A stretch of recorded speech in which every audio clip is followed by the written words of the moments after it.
The crack of a gunshot split the crisp Montana morning air as Vivian O'Connor ducked behind an overturned wagon, her honey blonde hair falling across her face in wild disarray. The year was 1878, and Vivian had never imagined her journey west would end with her hiding from outlaws who'd ambushed the stagecoach carrying her to Helena. Her hands trembled as she checked her reticule for the small derringer her father had insisted she carry. 3 bullets.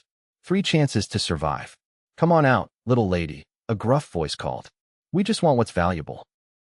Might even let you live if you're cooperative. Vivian closed her eyes, trying to steady her breathing. She'd left Boston to escape an arranged marriage to a wealthy businessman 3 times her 22 years, only to find herself facing death in the wild frontier. The irony wasn't lost on her. The sound of hoofbeats thundered in the distance, growing louder by the second.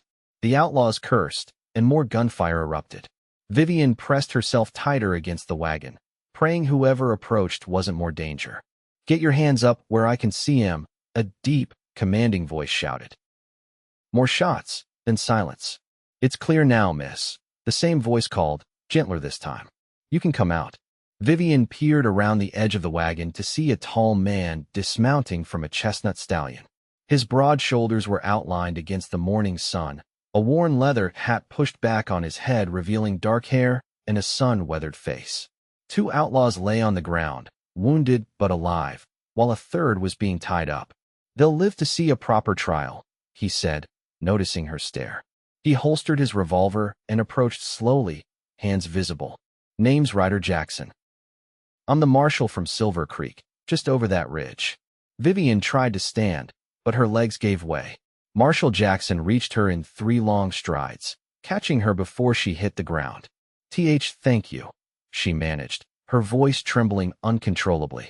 I'm Vivian O'Connor. I was traveling to Helena when they... She gestured weakly to the stagecoach driver's body nearby. Ryder's expression softened. I'm sorry, Miss O'Connor. Looks like you're the only survivor. He steadied her with strong hands. Silver Creek's a day's ride from here. I can take you there until the next stage comes through. I have nowhere else to go, Vivian admitted, her voice still shaking. She clutched her small travel bag closer. Everything I own is here or in my trunk on top of the stage. Ryder nodded, retrieving her trunk while his deputy, a young man named Charlie, secured the prisoners. You're safe now, Miss O'Connor. I'll make sure of it. Vivian watched as he efficiently tied her trunk to his horse, then helped her mount. As they rode towards Silver Creek, the marshal kept silent, listening as she gradually told him about leaving Boston, her plans to become a schoolteacher, and her hopes for a new life out west. Her voice still trembled with shock, but Ryder listened patiently, offering occasional comments or questions that helped calm her nerves. By the time they crested the final hill overlooking Silver Creek, a modest but growing town nestled in a valley with mountains rising majestically behind it, Vivian had regained some composure. The town featured one main street with various businesses, a general store, saloon, hotel, and other essentials of frontier life. It's not much compared to Boston, Ryder said, but it's home. It's beautiful, Vivian replied honestly, taking in the rugged landscape surrounding the settlement. Ryder guided his horse down the slope toward town. We lost our schoolteacher 3 months back. She married a fellow from over in Virginia City. Town's been looking for a replacement. Vivian turned to look at him, hope flickering in her eyes. Are you suggesting? Might be Providence that brought you here, Miss O'Connor. A rare smile softened his features. Town council meets tomorrow. I'd be happy to introduce you. That night, Vivian stayed in the town's small hotel. Despite her exhaustion, sleep eluded her as her mind replayed the attack and rescue. Marshal Jackson had been nothing but professional, yet she couldn't help noticing how his eyes, a striking shade of green, had lingered on her when he thought she wasn't looking. It made her feel both unsettled and strangely safe at the same time. Morning came with a knock on her door. Sarah Miller, the hotel owner's wife, had brought a simple but clean dress for Vivian to borrow. Heard about your troubles, Sarah said kindly. This should fit well enough until you can get something made or order from the catalog. Touched by the gesture, Vivian thanked her. An hour later, she found herself before the town council, 5 men of varying ages who listened attentively as she described her education at a women's college in Massachusetts, and her teaching experience with children of Boston's elite. "Miss O'Connor," began William Foster, the eldest councilman with a silver beard, "our town may not offer the refinements you're accustomed to, but we value education highly. The position includes lodging above the schoolhouse and a modest salary." Vivian's hands trembled slightly as she clasped them in her lap. "I came west seeking new beginnings, Mr. Foster. I would be honored to serve as Silver Creek's teacher." Standing against the wall, Ryder Jackson watched the proceedings with a neutral expression, but Vivian caught a flash of approval in his eyes when the council voted unanimously to hire her. The following weeks passed in a flurry of activity. The schoolhouse needed cleaning and organizing after months of neglect. Vivian threw herself into the work, grateful for the distraction from the lingering nightmares of the attack. Townspeople stopped by regularly, introducing themselves and offering help bringing furniture, books, supplies, and invitations to dinner. Ryder Jackson kept his distance, but Vivian often felt his watchful gaze when their paths crossed on the street or at church on Sundays. He always tipped his hat politely, but seemed hesitant to engage beyond brief exchanges about the weather or town happenings. His reticence only increased her curiosity about the man who had saved her life. One evening as she was closing up the schoolhouse, Ryder appeared at the door. "Evening, Miss O'Connor. Mind if I walk you home?" he asked, hat in hand. "It's only upstairs, Marshal," she replied with a small smile, gesturing toward the staircase at the back of the schoolroom that led to her living quarters. "Even so," he said seriously, "been reports of a mountain lion near town. Got folks on edge." Vivian studied his face, suspecting this was about more than a mountain lion. "Is everything all right, Marshal?" Ryder hesitated, then stepped inside, closing the door behind him. "Got word today? Those outlaws who attacked your stage broke out of jail in Helena. Killed a guard doing it." Vivian's heart dropped, and she reached for the edge of her desk to steady herself. "Are they? Do you think they'll come here?" "Can't say for certain," he answered honestly. "But their leader, man called Butch Redding, he's been known to hold grudges. And you're the only witness who could identify them." Her voice trembled when she spoke again. "What should I do?" "Nothing different for now," Ryder said firmly. "Just be aware. Keep your doors locked. And that little gun of yours close at hand." He looked around the schoolroom. "Maybe stay with Sarah and John at the hotel for a spell." "I won't be driven from my home by fear," Vivian replied, straightening her shoulders despite her shaking voice. "These children need stability, and I need to show them strength." Ryder studied her with new respect. "Then I'll increase patrols. And I'll be checking in more often." He moved toward the door, then paused. "You're doing good work here, Miss O'Connor. Folks are talking about how the children are thriving." "Thank you," she said softly. "That means a great deal." After he left, Vivian sank into her chair, struggling to regain her composure. The outlaws could return seeking revenge, yet somehow knowing Ryder Jackson was watching over her made the fear bearable. The next morning, Vivian woke early and opened the schoolhouse windows to let in the fresh mountain air. As her 20 students filed in ranging from 6-year-old Tommy Wilson to 16-year-old Rebecca Haynes, she pushed aside her worries to focus on their education. Midway through the arithmetic lesson, the door opened, and Ryder stepped in. The children immediately straightened in their seats, both intimidated and fascinated by the tall Marshal. "Pardon the interruption, Miss O'Connor," he said, removing his hat. "Thought I might sit in for a spell, if you don't mind." The children exchanged excited glances as Vivian nodded. "Of course, Marshal. We're working on fractions. Perhaps you'd like to share a practical application of mathematics in your work?" A look of momentary panic crossed Ryder's face, making Vivian suppress a smile. But he recovered quickly, taking a seat at the back of the room. "Well, now," he began, "I use fractions every day measuring distances. Knowing a suspect is 3/4 of a mile ahead gives me information about how fast I need to ride to catch up."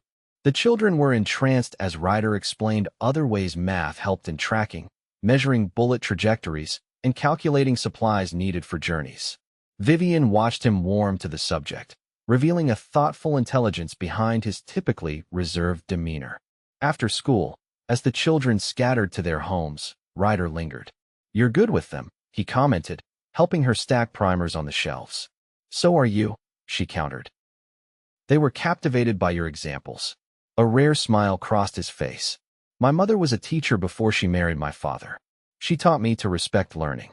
Where are your parents now?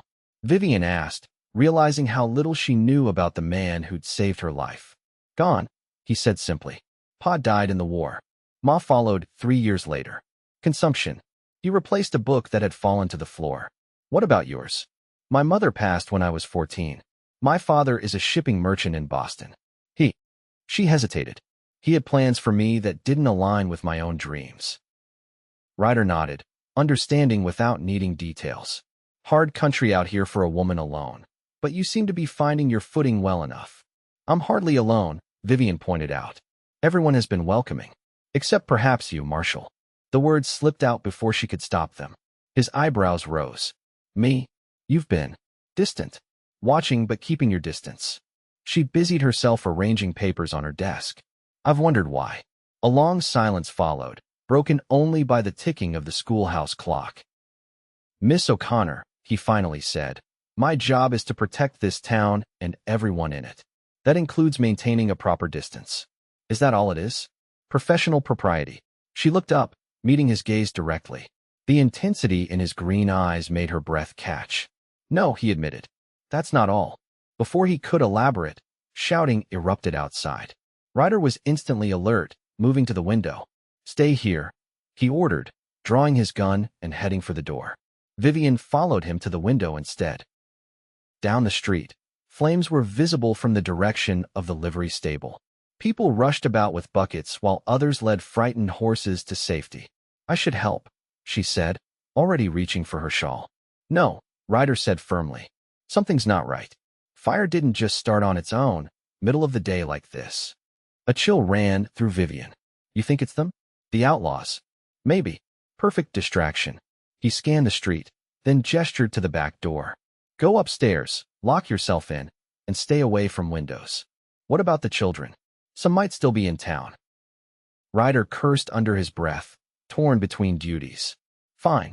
We'll check the street together, get any stragglers to safety, then you hide. They moved quickly through the schoolhouse to the front entrance. The street was chaotic with people rushing toward the livery.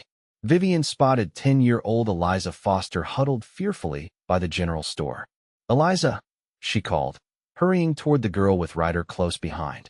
As they reached her, a shot rang out, splintering wood inches from Vivian's head. Ryder shoved both Vivian and the child behind a water trough, drawing his gun in one fluid motion. Get to the jailhouse, he ordered, pointing to the sturdy stone building 50 yards away. My deputy's there. Tell him to secure the place. What about you? Vivian asked, clutching the trembling child. I'll cover you. Now go. Vivian gathered Eliza in her arms. Ready to run, sweetheart? The girl nodded bravely. On 3. 1, 2, 3. They dashed across the street as Ryder fired at a figure on the rooftop of the hotel. People scattered at the gunshots, diving for cover. Vivian's heart pounded as she ran, expecting each step to be her last. They reached the jailhouse, and Deputy Charlie pulled them inside, barring the door behind them. Marshal says to secure the place. Vivian gasped, setting Eliza down. Charlie nodded grimly, checking his shotgun. Been expecting trouble. 3 riders came in just before the fire started. From the jailhouse window, Vivian watched in horror as Ryder exchanged gunfire with multiple assailants. Other townsmen had grabbed rifles and joined the fight, but the outlaws had the advantage of surprise and higher positions. Then she saw him, the leader, Butch Redding, moving along the shadows between buildings, working his way toward Ryder's position from behind. He doesn't see him, Vivian whispered, panic rising in her throat. Who? Charlie asked, straining to see. Without thinking, Vivian grabbed the deputy's pistol from his holster and ran to the jailhouse door. Miss O'Connor, Charlie shouted, lunging for her, but missing. Vivian unbolted the door and slipped out, keeping to the shadows as she'd seen Redding do. Her hands trembled violently around the unfamiliar weight of the gun, but she forced herself forward. She had no plan beyond warning Ryder somehow. She circled behind the general store, her heart in her throat when she spotted Redding crouching near a rain barrel, taking aim at Ryder's back. Without conscious thought, she raised the pistol and fired. The recoil knocked her back a step, and her shot went wide, splintering wood near Redding's head. It missed, but accomplished what she needed. Redding whirled toward her, and Ryder spun around, instantly assessing the situation. Two shots rang out almost simultaneously. Vivian screamed as something burned across her upper arm, and Redding crumpled to the ground, Ryder's bullet finding its mark. Moments later, Ryder was beside her, his face a mask of fury and fear. "What in God's name were you thinking?" he demanded, examining her wound. The bullet had only grazed her, leaving a bloody furrow in her flesh. "He was going to shoot you in the back," she explained, her voice trembling badly now that the danger had passed. "I couldn't just watch." Ryder's expression softened even as he tore a strip from his shirt to bind her arm. "That was the bravest, most foolish thing I've ever seen." "Did you get them all?" she asked, wincing as he tightened the makeshift bandage. "Two dead, including Redding. One wounded. One got away." He helped her to her feet. "Let's get you to Doc Sullivan." The aftermath of the shootout left Silver Creek shaken but resolute. The livery stable suffered minimal damage thanks to quick action from townspeople. Doc Sullivan stitched Vivian's arm, declaring she was lucky to escape with such a minor injury. That evening, after giving her statement to Ryder for his official report, Vivian sat on the small porch outside her quarters above the schoolhouse. Her arm ached, and the events of the day kept replaying in her mind. She'd taken a man's gun and fired it with intent to kill, if necessary. The realization was sobering. Footsteps on the stairs announced a visitor. Ryder appeared, still in his dust-covered clothes, but without his gun belt for once. "Thought you might like some company," he said, holding up a basket. "Sarah sent food. Said you shouldn't be alone tonight." Vivian gestured to the empty chair beside her. "I'd appreciate the company." They ate in companionable silence as the sun set behind the mountains, painting the sky in brilliant oranges and purples. When Vivian shivered in the cooling air, Ryder placed his coat around her shoulders. "Your voice doesn't shake anymore when you speak," he observed quietly. Vivian considered this. "I suppose I've found my courage." "You never lacked courage," Ryder contradicted. "Just experience with danger. There's a difference. Is that why you've kept your distance? You thought I was some delicate Eastern flower who couldn't handle frontier life." Ryder ran a hand through his hair, looking uncomfortable. "Partly, but mostly because." He paused, collecting his thoughts. "I've been a lawman for 8 years. Seen good people die. Lost a woman I cared for once because of my badge." "I'm not afraid of your badge, Ryder," Vivian said softly, using his first name for the first time. He looked at her then, really looked at her. "Maybe you should be. Today proved the danger's real. Today proved I can face danger," she corrected. "That we can face it together." Something shifted in his expression. "I've wanted to court you properly since that first day you spoke to the town council," he admitted. "Never met a woman with such determination behind such gentle eyes." Vivian felt warmth spread through her that had nothing to do with his coat around her shoulders. "Then why didn't you?" "Didn't think I had the right. You're educated, cultured. I'm a lawman with dirt under my nails and blood on my hands. Those hands saved my life. Twice now." Vivian reached out, taking his calloused hand in her smaller one. "In Boston, men like my father arrange marriages based on business advantages. I came west to find freedom, to make my own choices." "And what would you choose, Vivian O'Connor?" Ryder asked, his voice low and intense. "I would choose a man who listens when my voice trembles," she answered simply. "A man who respects my fear but believes in my courage." Ryder's fingers tightened around hers. "I'd like to court you properly. Sunday dinners, church socials, walks in the evening when weather permits." "I'd like that very much," she replied with a smile that reached her eyes. The following months brought changes to Silver Creek and its residents. With the threat from Redding's gang eliminated, the town flourished. New businesses opened, including a proper restaurant and a millinery shop.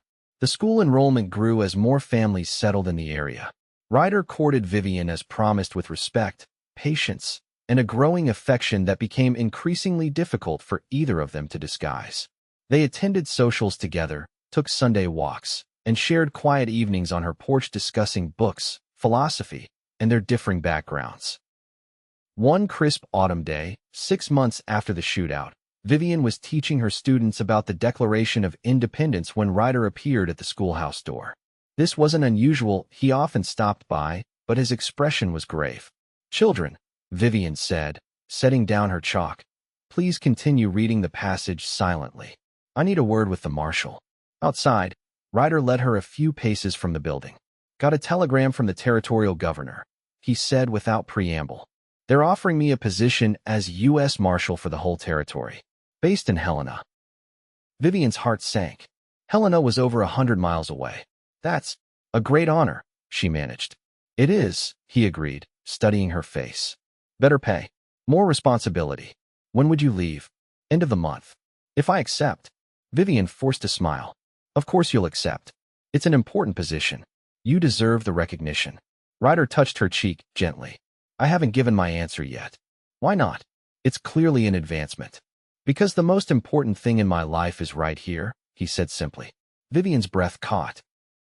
Ryder, I love you, Vivian O'Connor, he interrupted. Have since you fired that pistol to save my life, maybe even before. I know we've only been courting proper for a few months, but she pressed her fingers to his lips. I love you too. Relief flooded his features, followed quickly by determination. Then here's what I propose. I accept the position, but not until spring. That gives the town council time to find a new marshal. Gives you time to arrange for a new teacher if you decide to come with me. If. Vivian raised an eyebrow. Ryder dropped to one knee right there in the schoolyard, taking her hand. Vivian O'Connor, would you do me the honor of becoming my wife? I can't promise an easy life, but I swear you'll never face any hardship alone again. Tears filled Vivian's eyes as she nodded.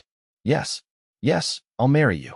He stood and kissed her then, propriety forgotten as they sealed their promise to each other. The wedding took place on Christmas Eve in Silver Creek's small church, decorated with pine boughs and candles. Vivian wore a simple ivory dress ordered from Helena, while Ryder looked uncommonly comfortable in a new black suit. The entire town attended, filling the church to capacity. When they exchanged vows, Vivian's voice was clear and unwavering.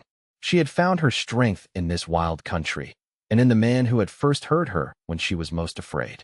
Their wedding night was spent in a suite at the hotel, prepared specially by Sarah with fresh linens and privacy.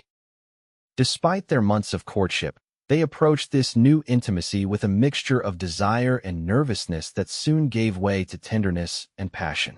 As they lay together afterward, Vivian traced the scars on Ryder's body testament to his dangerous profession. Still want to come to Helena? He asked, watching her face in the dim lamplight. My place is with you, she answered without hesitation. Besides, Helena needs teachers too. The governor's wife mentioned starting a proper girls' academy when we exchanged letters about my references. Ryder smiled, pulling her closer. You'll have those girls reciting Shakespeare and solving equations within a month. And you'll have outlaws running scared across the territory, she countered, kissing him softly. They left for Helena in April 1879, after Silver Creek welcomed both a new marshal and a new teacher. The town gave them a grand send-off, with gifts, well wishes, and promises to visit. Many tears were shed as Vivian hugged her former students goodbye. Helena proved to be everything they hoped for and more. As the territorial capital, it offered amenities Silver Creek couldn't: a proper library, theater performances, and greater educational opportunities. Vivian thrived teaching at the newly established Helena Academy for Young Ladies, while Ryder's reputation as a fair but uncompromising lawman grew throughout the territory. Their home, a modest but comfortable two-story house near the edge of town, soon became known for its hospitality. Vivian hosted dinners for Ryder's colleagues and their wives, building a community similar to the one they'd left behind. The work was not without challenges. Ryder's jurisdiction covered hundreds of square miles of rugged terrain, requiring frequent absences that Vivian endured with outward calm but inward anxiety. Each time he rode out, she pressed a letter into his pocket to be read when he was alone on the trail, reminding him of her love and her faith in his return. In the autumn of 1880, Vivian discovered she was expecting their first child. When she told Ryder, his typically stoic demeanor crumbled completely. He lifted her in his arms, spinning her around their kitchen with boyish delight before setting her down gently, suddenly concerned about her condition. I'm pregnant, not made of glass, she laughed, but secretly treasured his protective instincts. The pregnancy progressed without complications until early March 1881, when Ryder was called away to investigate a stagecoach robbery near the Idaho border. He hesitated to leave with Vivian so near her time, but duty called. "We'll be fine," she assured him, placing his hand on her rounded belly where their child kicked vigorously. "See? Strong as an ox, just like Papa." 3 days after Ryder departed, Vivian awoke to sharp pains and a gush of fluid. Their neighbor, Mrs. Calloway, summoned the midwife, but the baby was coming faster than expected. "Something's wrong," the midwife muttered, her experienced hands probing Vivian's abdomen. Babies turn wrong way round. Hours of agonizing labor followed. Vivian bit down on a folded cloth to muffle her screams, not wanting to frighten Mrs. Calloway's children next door. The doctor arrived eventually, his face grave as he examined her. "The child must be turned," he explained, "or neither mother nor baby may survive." Vivian nodded through her pain, thinking of Ryder, somewhere in the wilderness, unaware that his family's fate hung in the balance. The procedure that followed tested the limits of her endurance, but at last, with a final push, their daughter entered the world tiny, blue-tinged, and silent. "No," Vivian whispered as the doctor worked frantically over the infant. "Please, God, no." A moment that felt like eternity passed before a thin cry pierced the room. The doctor smiled tiredly. "She's a fighter, your girl." They named her Elizabeth Rose Jackson and called her Eliza. She was small but perfect, with Ryder's green eyes and a dusting of Vivian's blonde hair. For 5 days, Vivian recovered her strength while caring for their daughter, anxiously awaiting Ryder's return.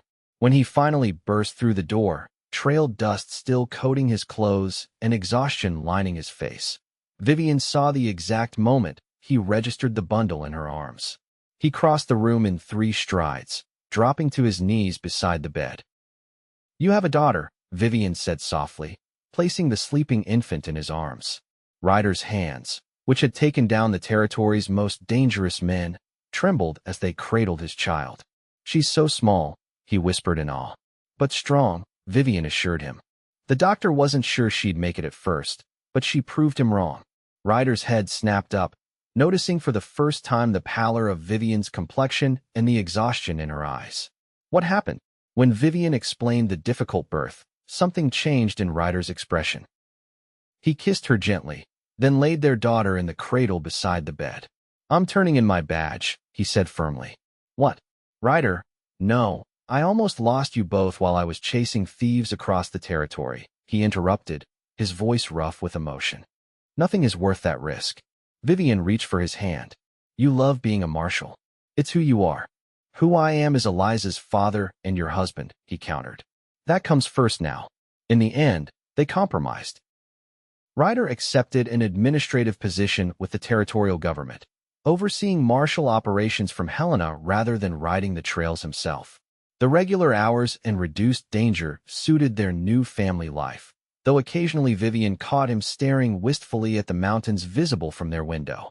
As Eliza grew from infant to toddler, their home filled with the joy and chaos only a child can bring. Vivian continued teaching part-time, bringing Eliza with her to the academy where the young ladies doted on her. Ryder proved to be an attentive father, teaching Eliza to ride almost before she could walk properly. In the summer of 1884, Ryder received a letter that would again change the course of their lives. His uncle, who owned a prosperous cattle ranch near Bozeman, had passed away, leaving Ryder the property. "What do you think?" he asked Vivian as they sat on their porch one evening, watching 3-year-old Eliza chase fireflies in the yard. "It's good land. Creek running through it. House is bigger than this one. Ranching is hard work," Vivian observed. "Different from law enforcement." "Honest work, though? Outdoors." He gazed at their daughter. "Room for Eliza to run free. Maybe room for more children, if you're willing." Vivian smiled, taking his hand and placing it on her stomach. "I think we should decide soon then, before winter makes moving difficult." Ryder's eyes widened as understanding dawned. "You're—" She nodded. "Dr. Martin confirmed it yesterday. Come spring, Eliza will have a brother or sister." The decision was made. They sold their Helena home and relocated to the ranch outside Bozeman before the first snow fell. The property, named Evergreen for the tall pines surrounding it, consisted of 500 acres of prime grazing land, a sturdy main house, a bunkhouse for hands, and various outbuildings. Vivian transformed the house into a home, adding feminine touches to the bachelor quarters her uncle-in-law had maintained. Ryder took to ranching with the same dedication he'd shown to law enforcement, learning from the experienced hands who stayed on and implementing new breeding techniques he'd read about. In April 1885, their son Robert William Jackson arrived with considerably less drama than his sister. Eliza took to being a big sister with enthusiasm, helping Vivian with the baby at every opportunity. As the years passed, the Jackson family flourished along with Evergreen Ranch. 2 more children joined their family, Catherine in 1887 and Thomas in 1890. Vivian homeschooled their children until they were old enough to attend school in Bozeman, instilling in them her love of literature and mathematics. Ryder never returned to law enforcement, though he maintained friendships with his former colleagues. Occasionally, he was called upon to assist with particularly difficult cases, serving as a consultant rather than an active lawman. His reputation and experience remained valuable resources for the evolving legal system of the territory. Montana achieved statehood in 1889, marking the beginning of a new era for the region.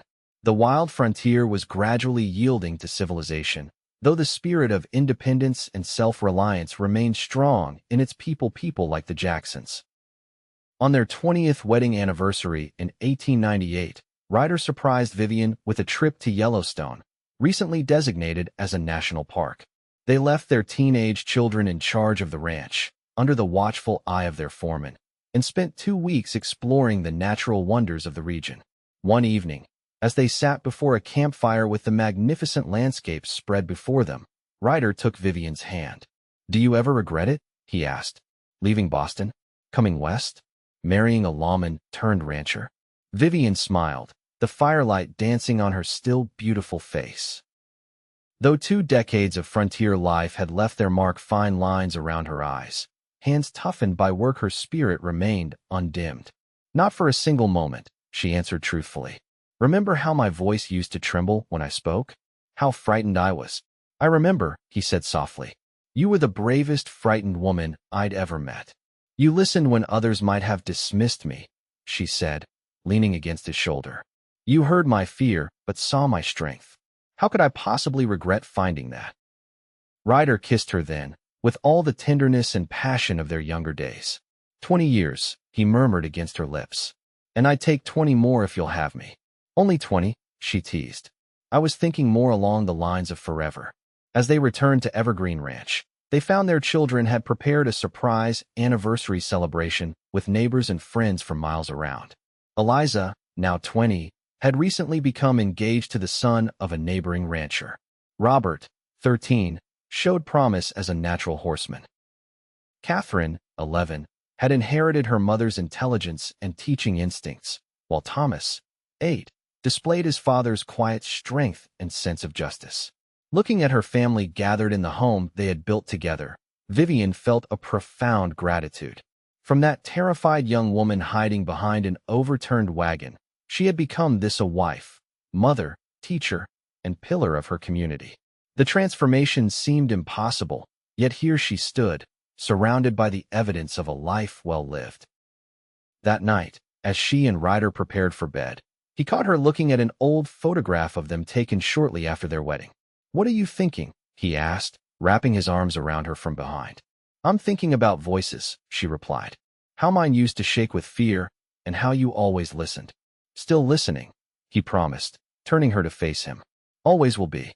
In the years that followed, Evergreen Ranch prospered under the Jackson family's stewardship. Their children grew, married, and some established homes nearby, expanding the family's presence in the valley. Vivian eventually opened a small school on the ranch for neighboring children too far from town, continuing her life's passion for education well into her 60s.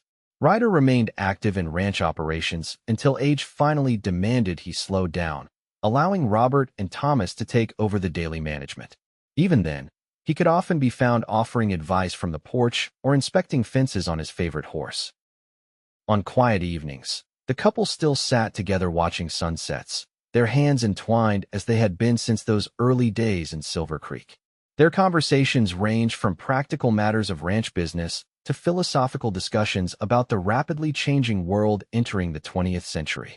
The frontier's gone, Ryder observed one evening in 1910 as they watched an automobile make its dusty way along the road past their property. World's changing faster than I can keep up with. Some things never change, Vivian replied, squeezing his hand.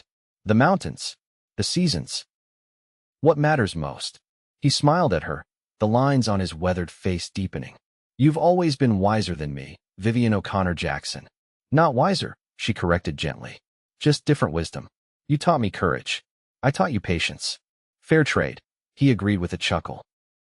As twilight deepened into night, they remained on the porch, listening to the familiar sounds of their ranch settling for the evening, cattle lowing in distant fields, a coyote's call echoing from the hills, their youngest grandchildren's laughter from inside the house, where Eliza was visiting with her family.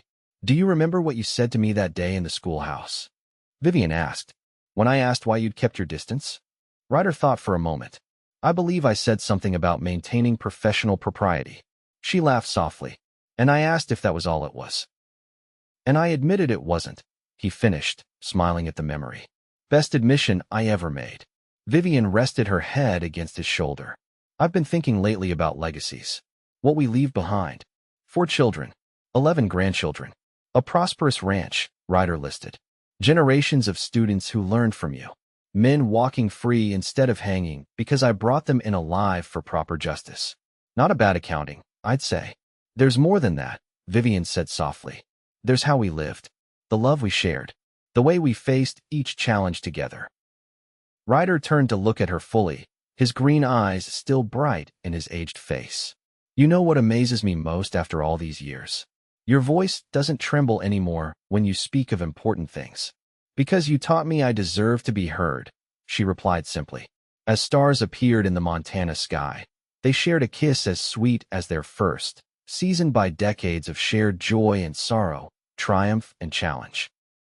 Their story, begun in danger and uncertainty on a remote trail, had blossomed into a legacy of love that would endure through their children and beyond, a testament to courage found and promises kept in the wild heart of the American West.